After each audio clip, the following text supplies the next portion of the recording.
Well, good morning, good afternoon, good evening, everyone. Thank you all so much for joining. It's very good to be with friends and partners from around the world as we prepare to open the second Summit for Democracy. In his first year in office, President Biden launched the summit to look at the future of democracy, which we see as at an inflection point. Worldwide, we see autocrats violating human rights and suppressing fundamental freedoms, corrupting and with corruption eating away at young people's faith in the future, citizens questioning whether democracy can still deliver on issues that matter most to their lives and to their livelihoods. And we see authoritarian regimes reaching beyond their borders to coerce free and open societies through increasingly aggressive, revisionist foreign policies. Nothing illustrates the gravity of that threat more than Russia's brutal and unjustified war against Ukraine. In February 2022, President Putin launched a full-scale war against the people of Ukraine, attempting to conquer their country, topple their democratically elected government, redraw their borders. Indeed, President Putin's overall objective was to erase Ukraine's identity as an independent sovereign nation and absorb it into Russia. This war is an attack not only on Ukraine, but on the international rules-based order that seeks to defend international peace and stability and uphold, in the words of the United Nations Charter, equal rights of men and women and of nations large and small. And as this group very well knows, the victims of Russia's aggression are not only Ukrainians, but people all around the world. The Kremlin's war has exacerbated acute food insecurity, already at crisis levels due to COVID-19, climate change, and other conflicts, putting millions at risk. It pushed up the price of fertilizer, fuel, and food, making it harder for families in every part of the world to make ends meet. The world has come together on multiple occasions at the United Nations General Assembly to condemn Russia's aggression and the atrocities that have come with it. Countries from the North and South, developed and developing, established and emerging democracies, have all called on Russia to end this war and pursue a just and durable peace in Ukraine. The United States is committed to supporting meaningful diplomatic efforts that can achieve this. We all know that for peace to be just, it must uphold the principles at the heart of the UN Charter: sovereignty, territorial integrity, independence. And for peace to be durable, it must ensure that Russia can't simply rest and refit its troops and then relaunch the war at a time more advantageous to it. Ukraine under President Zelenski has put forward a proposal that would forge such a peace. It would end the war and save countless lives. It would restore Ukraine's territory and respect its democracy. It would reconstruct the country and the economy. It would ensure that radiation, nuclear safety. It would uphold the UN Charter and the will of the international community. And it would come to the aid of millions around the world that have been affected by Russia's aggression. Last December, President Biden hosted President Zelenski at the White House, where they discussed Ukraine's peace formula.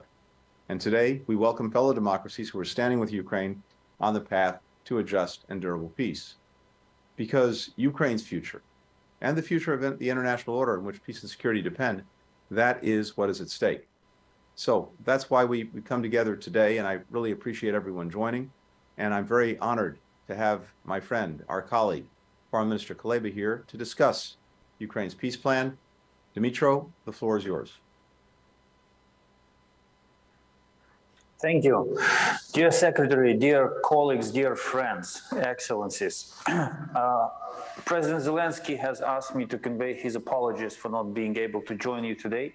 As you may have seen on the news, he is visiting regions of Ukraine bordering the front line and the temporarily occupied territories of Ukraine. So I'm grateful to you, Tony, for convening this important meeting that allows me to present President Zelensky's and Ukraine's vision for a just and lasting peace in Ukraine. First of all, I applaud the United States for taking the lead around the world in defending democracy. This year's summit is vital, for democracy faces existential threats. Nowhere is this more acutely felt than in Ukraine. Although Russia seeks to destroy Ukraine, its aggression is not only about Ukraine. Russia also aims to destroy the world order based on international law and the UN Charter. For more than 9 years, our best sons and daughters have not only been fighting for their future, but also defending our common democratic values at the cost of their lives. In this fight, we are defending the entire democratic world. No other nation wants peace more than Ukraine, but peace at any cost is an illusion. For peace to be a lasting one, it needs to be just. The cessation of Russia's aggression and the restoration of Ukraine's territorial integrity are essential conditions for peace. Ill-advised concessions to the aggressor would only encourage Russia to intensify its attacks on democracy, giving it time to rebuild its military capabilities and resume the armed offensive against Ukraine. We need a comprehensive, just, and lasting peace, and we know how to get there. To that end, President Volodymyr Zelenski, as you're all well aware, presented our peace formula. This initiative is a clear plan of action that should not only bring peace to Ukraine, but also restore the world order based on the norms and principles of international law. We notice that other nations are also putting forth their own initiatives. We appreciate their focus on a problem that jeopardizes global security. However, I would like to emphasize that the Ukrainian people will accept peace only if it guarantees the cessation of Russian aggression in full, the complete withdrawal of Russian troops from Ukrainian territory, and the restoration of our state's territorial integrity within internationally recognized borders. Ukraine's peace formula contains all these just conditions for ending the war. Our peace plan has already been recognized and approved, including during the vote on the UNGA resolution, principles of the United Nations Charter underlying a comprehensive, just, and lasting peace in Ukraine, end of quote. The resolution, which reflects many key points of the peace formula, was approved by 141 countries. The group of 7 welcomed and supported Ukraine's efforts to advance the peace formula's vision of a comprehensive, just, and enduring peace. The European Union has endorsed the Ukrainian initiative.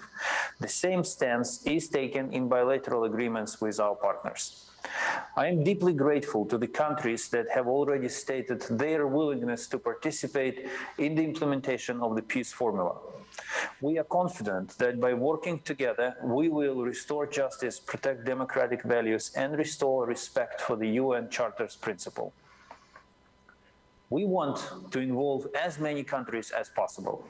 We count on your help in this, and I believe that every democracy has to contribute to this cause.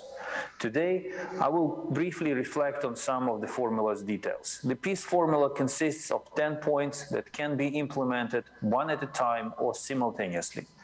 Their implementation should bring long-awaited peace to Ukraine and guarantee security to the whole world. The formula's first point is about radiation and nuclear safety. Russia has resorted to nuclear blackmail and nuclear threats, which is completely unacceptable. Russia's military forces continue to occupy the Zaporizhzhia nuclear power plant, preventing its employees from performing their duties effectively. Only by returning full control of the facility to Ukraine can this be stopped. Russia must withdraw its troops from the territory of the Zaporizhzhia nuclear power plant and cease its reckless and dangerous threats. The aggressor must follow the terms of the Budapest Memorandum, which guaranteed Russia's non-use of force, including nuclear weapons, in exchange for Ukraine's voluntary nuclear disarmament. The formula's second component is food security. Russia's aggressive war is destroying global food supply chains. We are grateful to Turkey, the UN, and other partners for their assistance in implementing the Black Sea Grain Initiative. It enabled the distribution of grain to those in greatest needs. However, the problem is not completely resolved and will not be resolved until Russia ends its naval blockade of Ukrainian ports and attacks on critical infrastructure. The Black Sea Grain Initiative should be expanded and continued to reduce the threat, and freedom of navigation in the Black Sea should be eliminated. Energy security is the formula's third element. And I would like to take this opportunity, Secretary, to thank you particularly, and also our French colleague Catherine and others for organizing important meetings which boosted support for Ukraine's energy sector during the darkest months of winter. And I also take this opportunity to thank everyone who contributed to these efforts to help Ukraine with transformers, generators, and other equipment to survive winter. The release of prisoners and deportees is the fourth component of the formula. Modern Russia is characterized by inhuman prison conditions, the unlawful deprivation of civil liberties, kidnapping, and forced deportation of children. We demand the immediate release of all Ukrainian political prisoners, war prisoners, and people who have been wrongfully detained, as well as the repatriation of those who have been deported, both from Russian territory and from the temporarily occupied Ukrainian territories. The fifth point of the formula is the implementation of the UN Charter and the restoration of Ukraine's sovereignty. I don't have to dwell too much on that. We all understand what this point is about. The formula's sixth point is the withdrawal of Russian troops and the cessation of hostilities. I want to be clear. Russia has to withdraw from every square meter of Ukrainian territory. There should be no misinterpretation of what the word withdrawal implies. The formula's seventh point is the restoration of justice. Let me stop here and give you a couple of details. The aggressor must pay for all damages caused to Ukraine. It is critical to establish an international compensation mechanism for Russia's payment of reparations. However, not all losses are recoverable. Nobody will be able to bring the victims of Russia's barbaric invasion back to life. Aggression is accompanied by heinous crimes, as evidenced by the murders in Bucha and Irpin, as well as the Russian torture chambers in Kherson and Izium. The exact number of civilian Ukrainians killed in Mariupol is unknown, but it is believed to be in the tens of thousands. The responsibility for this lies not only with the Russian Federation's political and military leadership, but also with the ordinary executors. The memory of the innocent victims demands that all those responsible for these atrocities face just punishment. By issuing an arrest warrant for Putin, international justice has already given a proper assessment of his crimes. The special tribunal for the crime of aggression against Ukraine's effective work should further restore faith in justice. The formula's eighth point is ecological security. And again, I think the damage inflicted on Ukraine's environment is incomprehensible, and we have to focus our efforts on bringing responsible to account. The ninth point of the formula is the prevention of war escalation and the repetition of aggression. And finally, the 10th point, the formula's 10th point is confirmation of the end of the war. These are very simple 10 points. They all make sense, and they have to be implemented. And we have to be united in ensuring that this formula is taken as the basis for further settlement. But the international community has always shown that it will not tolerate an insult to the principles of the UN Charter. And I therefore urge all countries to reaffirm their resolve and join efforts to put Ukraine's peace formula into action. Each country, I emphasize, each country can contribute to the cause of peace by participating in the implementation of specific points of this peace formula. Thank you very much for your attention, and thank you for giving us this opportunity to highlight the peace formula by Ukraine.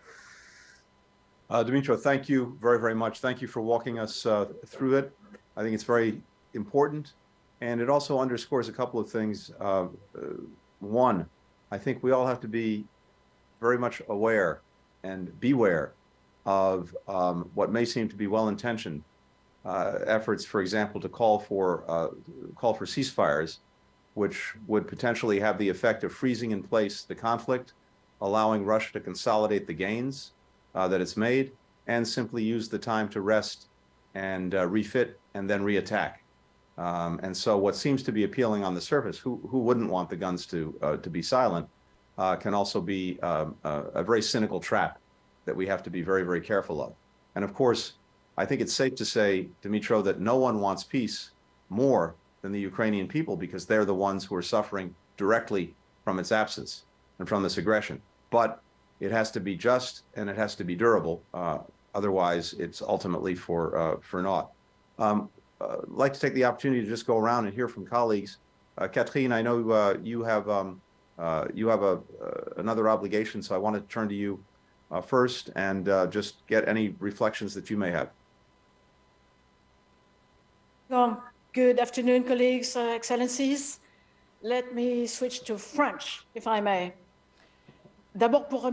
First of all, I would like to thank the Secretary of State of organizing this meeting on the margins of the Summit for Democracy. Thank you, Antony, and also applaud Dmytro's participation. And I would like to reiterate our full support to Ukraine for its freedom, its sovereignty, for its territorial integrity, for its security. Ukraine is also fighting for us and for our own security. Your resistance, your courage make us proud. To our Ukrainian friends, you know that you can count on France's support and that of the European Union. For more than 1 year, Russia is waging a war of aggression, an illegal war, non-provoked, unjustified, unjustifiable. It is also conducting a war against the principle and values that we all share, against the rules to which we are all attached. First among which, the Charter of the United Nations, international human rights and laws, and international law in general. We are not talking about Western values. We are talking about the common rules around the world, and it's also about respect for human dignity, everything that underscores the universal human rights. Dmytro mentioned the meeting that we organized in Paris on December 13th. I would like to make reference to what we were able to do together, Dmytro, during the meeting of the Human Rights Council, which was organized in Geneva on February 27th. And there we were able to organize an event that brought together more than 50 countries to condemn the Russian crimes, which are representative of war crimes and clearly war crimes against mankind. We all saw these images, these horrible images of civilians executed, massacred, violated, children deported. So at the Security Council in September, we were all together. I said it again at the Human Rights Council. I said it again at the G20 and at other opportunities. I'm saying it again once again, there will be no durable peace without justice. Justice must prevail. This is why the issuance by the International Criminal Court of 2 arrest warrants against Mr. Putin and Mr. Velova represents a major step in the collective fight that we're conducting against impunity. And I would like to call the party states to the Statutes of Rome to respect their international obligations in this respect. I also call upon the European Council to work now to strengthen the protection of children in Ukraine. We must do everything we can, starting by documenting human rights violations committed by the Russian troops against these children, including forced transfers and deportations. So to refuse Russia's victory, that does not mean that we want the victory of the West against the East or the North against the South. It is important to break these misrepresentations. These are lies. It is simply refusing that force should prevail over law. It's refusing the denial of the most fundamental laws and rules of international law, those which allow us to live in peace and stability. So we will not allow Russia to win. The stakes are much too high. Let's be united and let's move again together. Moment for us, as you know, so thank you for giving me the floor early. Thank you. Merci beaucoup. Merci, Catherine. Thank you, Catherine, very much. I'd like to turn now to Jan Lipinski from the Czech Republic. Jan, over to you. Thank you, Tony. Dear Dmytro, dear colleagues, ladies and gentlemen, I'm pleased that we have a chance to discuss this key issue right at the beginning of the summit. The Russian war against Ukraine has already taken too many lives and destroyed too many homes of innocent people. We all are desperately looking for peace. We all, but one man, wish to see the end of this war. The man is Vladimir Putin, and the International Criminal Court has finally charged him with war crimes and issued an arrest warrant against him. I've heard a lot of comments suggesting that he will never appear before the ICC or Special Tribunal for prosecution of crimes of aggression, the establishment of which Czechia strongly advocates. I have also heard many voices suggesting that Ukraine will not have enough strength and capabilities to fully restore its territorial integrity. That is not possible, or that is too risky and too dangerous to try to liberate Crimea. That Vladimir Putin will not give up the peninsula, that he will not give up Ukraine, which he so arrogantly claims he is entitled to. That the US, the European Union, and the West cannot sustain the long-term military and financial support of Ukraine because of our economic burdens. Many say that Ukraine is too weak and Russia too strong, that Ukrainians must negotiate and must compromise and give up some of its territory. That is exactly what happened to Czechoslovakia prior to the Second World War. Many European leaders believed at that time that ceding of significant parts of my country in the autumn of 1938 to Hitler would bring peace. It was peace for our time, some of them said. And that is exactly what Vladimir Putin wants, force us and Ukraine to give in and accept his so-called peace proposals in order to prepare Russia for even bigger war. It is vital to achieve a just and lasting peace in Ukraine. It is not an option, it is a necessity. Ukraine is by no means weak because of Ukraine citizens are strong. We saw this in the very first days of the Russian aggression, and we have been witnessing it every single day since. They are fighting not just for their territory and their homes, but for values we all share. Ukrainians are dying for freedom of speech, for democracy, for the simple principle that borders shall not be changed by force. We need to support brave Ukrainians and make sure that they will have all the means to restore the territorial integrity of their country, including Crimea. We need to make sure that war crimes committed by Russian troops under the order of Putin do not go unpunished. Only then can peace be fair and lasting. Thank you. Jan, thank you very, very much. Can we go now to Eli Cohen from Israel? Eli, over to you. Hi, Tony, how are you? Good to see you. Israel is a democratic country facing security challenges. We feel affinity with Ukraine, and the Ukrainian people as they fight for their independence and sovereignty. We do know how it feels to fight for our homeland and identity. Israel, and actually the lessons of the 20th century are clear. The international community should raise a voice, loud, clear, and moral. Early on, Israel has made a firm commitment to supporting Ukraine and upholding its territorial integrity. Despite the Russian annexation of Ukrainian territories, Israel has taken a principled stance by refusing to recognize this action.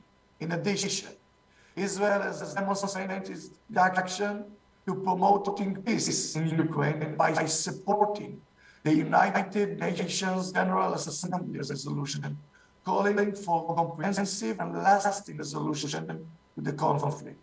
Through these actions, Israel has shown its solidarity with Ukraine and its commitment to promoting international peace and security. If we can be of any help in facilitating a peaceful resolution to the conflict, ending the tragedy and human suffering, Israel will be at the forefront of such an effort. The war in Ukraine is a clear challenge to the world's stability and order. As we know it, we will not ignore the dangers. Iran's threatening involvement in the war in Ukraine must be a wake-up call to all. Iran's IRGC is responsible for the use of advanced UAVs against civilian targets in Ukraine. Such transfers are violations of France's obligations and go against the values and spirit of democracies around the world. In this aspect, the international community must implement coordinated pressure to stop the Iranian activity. On my recent visit to Kiev, I have personally witnessed the vast devastation, the war brought upon Ukraine and the suffering of the people. In my meeting with President Zelenski and my friend and Foreign Minister Kuleba, I emphasize that Israel strongly supports the sovereignty and the territorial integrity of Ukraine. On my visit, we have officially resumed the permanent presence of the Israeli embassy in Kiev. This is a clear message of solidarity. I was actually honored to be the first foreign minister from our region to visit Ukraine and to show us Israel's support. Israel will continue to offer its assistance to Ukraine. We will continue our vast program of capacity building, focused on areas of expertise in community resilience and post-trauma and medical and paramedical assistance in the area of rehabilitation. The challenges of Ukraine, its people and leadership today are vast. The challenges for the day after will depend on our concern and effort. We have just authorized a special budget and the assistance for humanitarian and other aid. We are just working closely with our friends in Ukraine.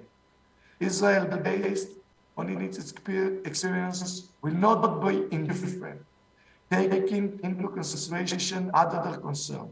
We will extend, and this is our government, this decision, extend our support and to Ukraine. Thank you. Ellie, thank you very much. Let's go now to the Foreign Minister of Italy, Antonio. Hi, my friend. Thank you for organizing this debate on the democracy. Dimitro, hi. I think it's very important to be very clear on this. Now, the competition is between democracy and the technocrats. For this, it's important to work all together in defense of our values, democracy, human rights, but also we need to have a strategy not only in Ukraine, but also for stopping Russia. We need to work hard also in the Western Balkans. Italy is strongly engaged, of course, for supporting Ukraine at military level, for support of the population, but we are working hard in the Western Balkans for stopping Russia. We need more Europe, we need more Italy in this region, because the danger is to leave the Western Balkans in Russian hands. It's very, very important. We need to do the same also in Africa. We need to be more present as democratic countries. We need to work hard for supporting growth, for organizing joint ventures, for working together in favor of peace and democracy, because the competition is at global level.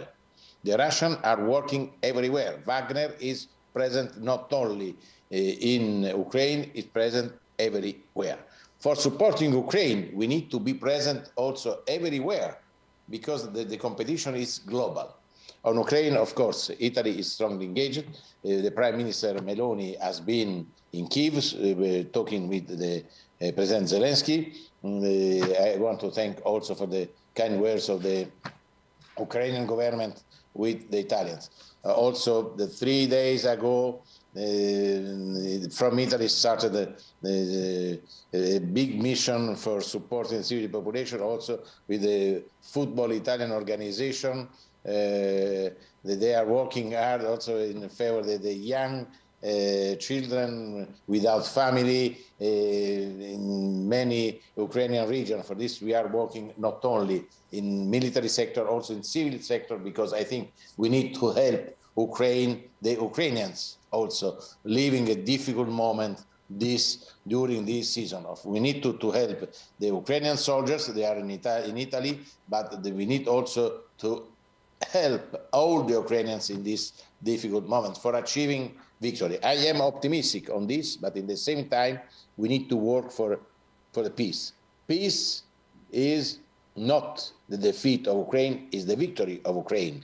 Peace is the respect of the international rules. And we are working on this because working in defense of Ukraine, we are working in defense of our values, in defense of democracy, in defense of human rights against the technocrats.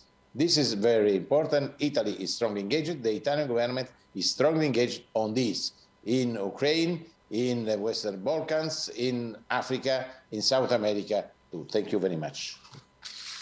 Grazie, Antonio. Good to be with you. Thank you so much. Can we go now to our colleague from Liberia, D. Maxwell Sakamea?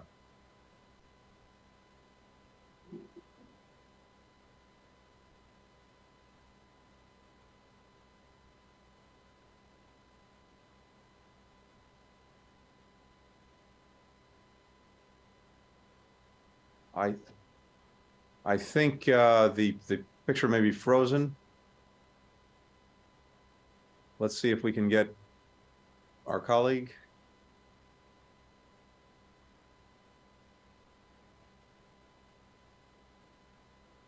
I tell you what, why don't we come back and let's come back to him, and maybe we can go to our colleague from Malawi, Nancy Tembo, if you're there.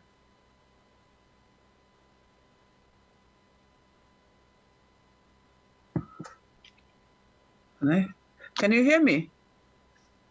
Yes. Yeah, thank you. Thank you, Nancy. Thank you, Secretary Blinken, for convening this timely meeting. The meeting is indeed important since lasting peace is what the people of Ukraine would like to have in their land. The Ukrainian people have, for over a year, experienced untold suffering, including death of loved ones, loss of livelihoods, displacement and destruction of vital infrastructure. The war has also generated ripple negative effects on the global economy, more especially on developing economies such as ours. In addition, the conflict has exposed the failure of the United Nations Security Council in safeguarding principles of the UN Charter when it's being violated by one of its own permanent members. On its flip side, the war has displayed the brevity and resilience of the Ukrainian people who have put up a strong resistance against a superpower. They have shown us that everything is possible if there is a strong will and unity of purpose. Since the conflict began, the UN General Assembly in New York, as well as the UN Human Rights Council in Geneva, has passed several resolutions calling for an immediate withdrawal of Russia from Ukraine. Malawi has supported each and every resolution because it believes and respects the UN Charter, which promotes the sovereignty and equality of all states. These resolutions, while exerting political and diplomatic pressure on Russia to withdraw, have not really resulted into cessation of hostilities on the ground. The atrocities and the negative impact of the war on Ukraine and the world economy continue. Now is indeed the time to move a step further by coming up with more concrete actions that would ensure comprehensive, just and lasting peace for the people of Ukraine. We believe that the two warring parties should be brought to a negotiating table for genuine dialogue aimed at ceasefire, and we mean genuine, not just a break from the war, but genuine dialogue. In addition, the United Nations Security Council should also live up to its expectations and mandate of safeguarding the principles of the UN Charter.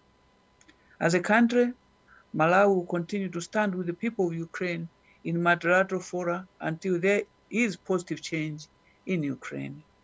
I am confident that with such collaborative efforts by the international community, a comprehensive, just, and lasting peace in Ukraine is possible. Thank you, Secretary Blinken. Nancy, thank you very much for joining us today. I appreciate it very much. And it looks like we have our friend from Liberia back online. Adi Maxwell, back over to you. Thank you. Sorry, I'm in Lusaka, Zambia, for the Democracy Summit. Our profoundest gratitude to the Honorable President Biden and his co-host for organizing this Democracy Summit. Having said that, I have the pleasing duty to convey special greetings and warm felicitations from His Excellency Dr. George Manawia, President of the Republic of Liberia, and in my own name, and congratulate His Excellency Mr. Volodymyr Zelenski, President of Ukraine, and the government and people, and the gallant men and women of Ukraine in arms for successfully holding out, protecting, and defending the sovereignty and territorial integrity of their great country in the wake of Russia's condemnable, unprovoked, and unjustified brutal invasion of Ukraine, as well as the illegal annexation of the parts of Ukraine since February 24, 2022. Let me extend my profound thanks and appreciation to the Honorable Antony J. Blinken, United States Secretary of State, for inviting me to participate in this important virtual discussion with the theme, A Just and Lasting Peace in Ukraine, with His Excellency President Zelensky of Ukraine. We heartily commend President Zelensky, represented by the Foreign Minister of Ukraine, for the excellent presentation of Ukraine's 10-point peace plan. Permit me to reaffirm that Liberia strongly detects and condemns the Russian Federation in the strongest terms for its unprovoked attack on the peace-loving people of Ukraine and the illegal annexation of some regions of Ukraine, as well as Russia's repeated rhetoric and threats regarding its placement of nuclear weapons in Belarus and its potential use of said nuclear weapons in its unprovoked aggression in Ukraine. The Republic of Liberia was founded by brave men and women of courage in pursuit of liberty, justice, and freedom for all. As a responsible member of the Committee of Nations, Liberia remains unwavering and strongly committed to the promotion and sustenance of the core values and principles of liberty, justice, human rights, freedom, respect for independence, sovereignty, and territorial integrity, democracy, and humanity in general, anywhere they are threatened around the world. Liberia has and continues to firmly cooperate with other nations in support of global peace, security, and international rule-based order. Respect for, supporting, and defending the sovereignty and territorial integrity of Liberia and any other nation, including Ukraine, is pursuant to one of the cardinal pillars of Liberia's foreign policy objectives, and in line with the Charter and principles of the United Nations and other relevant international treaties and protocols aimed at ensuring global peace and security and promoting the rights of all nations to self-determination. In the premise, Liberia reaffirms its unreserved commitment, support, and calls for the urgent restoration of just, lasting, and comprehensive peace to Ukraine, and hereby endorses to the fullest the 10-point peace plan in its entirety as excellently presented by His Excellency President Zelensky of Ukraine through the Foreign Minister of Ukraine. In conclusion, I wish to again thank His Excellency President Zelensky for the exemplary leadership and bravery he continues to demonstrate in leading his great country and the resilient people of Ukraine in the path of defending their independence, sovereignty, territoriality, and fundamental rights to liberty, freedom, justice, self-determination, democracy, and humanity in general. I wish us all fruitful deliberations as we continue to build strong global collaborative partnerships and step up the necessary imperative momentum in providing Ukraine with the most needed security, economic, logistical, and humanitarian assistance, while strengthening and deepening the compelling endeavors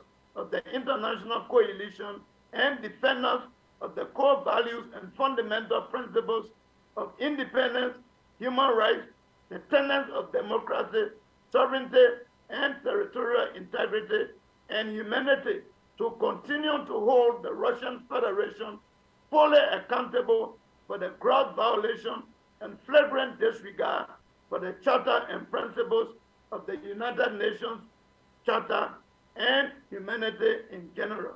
Liberia has co-sponsored, supported, and voted for every resolution related to this unprovoked aggression by Russia in Ukraine. And Liberia honored the astute leadership of His Excellency President Weah and honor my wife as Minister of Foreign Affairs of the Republic of Liberia will continue to provide unconditional support to the people of Ukraine. I thank you. Mr. Minister, thank you very, very much. Greatly appreciate your intervention. Thank you. Santiago, I see you there. Any reflections? Yes, hello, Tony. Hello, Dimitro. Well, hello, everyone. I switch to Spanish. Una vez más. Once again, we are meeting here to deal with the serious situation in Ukraine, to reach a peace and to get peace in Ukraine and the region, because this is imperative, and we have to mobilize all of us. And this is why I want to thank this meeting and the opportunity for me to take the floor, because Latin America, from Argentina, we express our firm position. To start, we have to highlight that peaceful will not be possible if we don't get a ceasefire. Argentina condemns, and we always condemn, the invasion of Russia into Ukraine, and we reaffirm our commitment with the independence, unity of Ukraine. We want peace in Ukraine, that is a peace that can last, and in respect of the international law.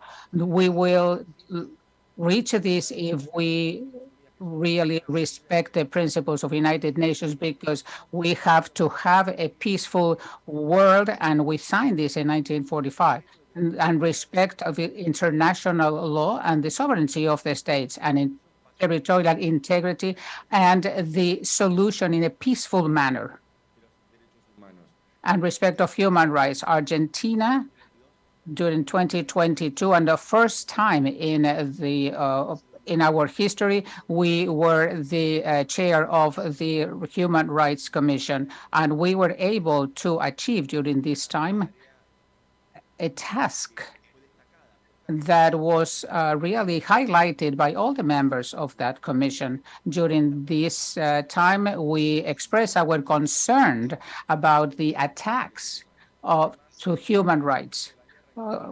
This war started 1 year ago, and we have to insist that the human rights have to be respected, but we see the attacks on human rights and the infrastructure. We are concerned about violation of human rights, of international law, examples that were submitted into the 52nd meeting of the United Nations. These have to be classified as crimes of war, And we have to underline that we respect human rights and international law. And this is not optional. All these crimes have to be investigated, and responsible have to pay a price.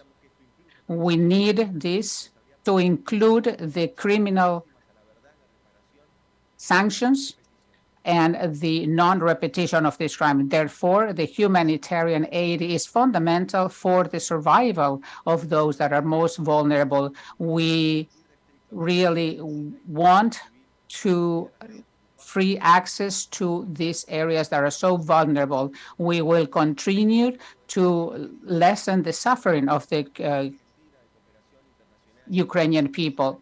We in Argentina and our white helmets have really participated in these activities with the Ukrainian community. We also had 2 missions in the evacuation of Argentine and Latin American people that were in Poland and Ukraine. We know that dialogue and diplomacy is the only way out to avoid any suffering. This war is a catastrophe for Ukraine, for its people, for Europe as in general, not only for them, but the consequences will be dire for the whole world. And even if we are far away, but they are really suffering the energy cuts. And I want to remember what Pope Francis said: please do not forget the Ukrainian people, because they suffered the crimes of the war, and we have to participate. Please, a ceasefire, an end to the conflict, and to reach a lasting peace and just peace, not only for Ukraine, but for the world as a whole. Thank you. Thank you very much, Santiago. And we now have a video from our friend from Japan, Foreign Minister Hayashi, who couldn't be with us live today, but asked to be recorded so he could participate. So let's go to Foreign Minister Hayashi.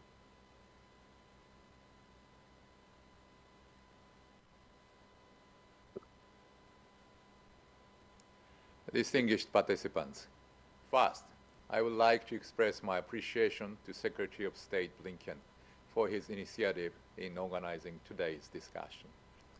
Russia's aggression against Ukraine is an outrageous act that shakes the very foundation of the international order, which the international community has built up over a long period of dedicated efforts and sacrifices.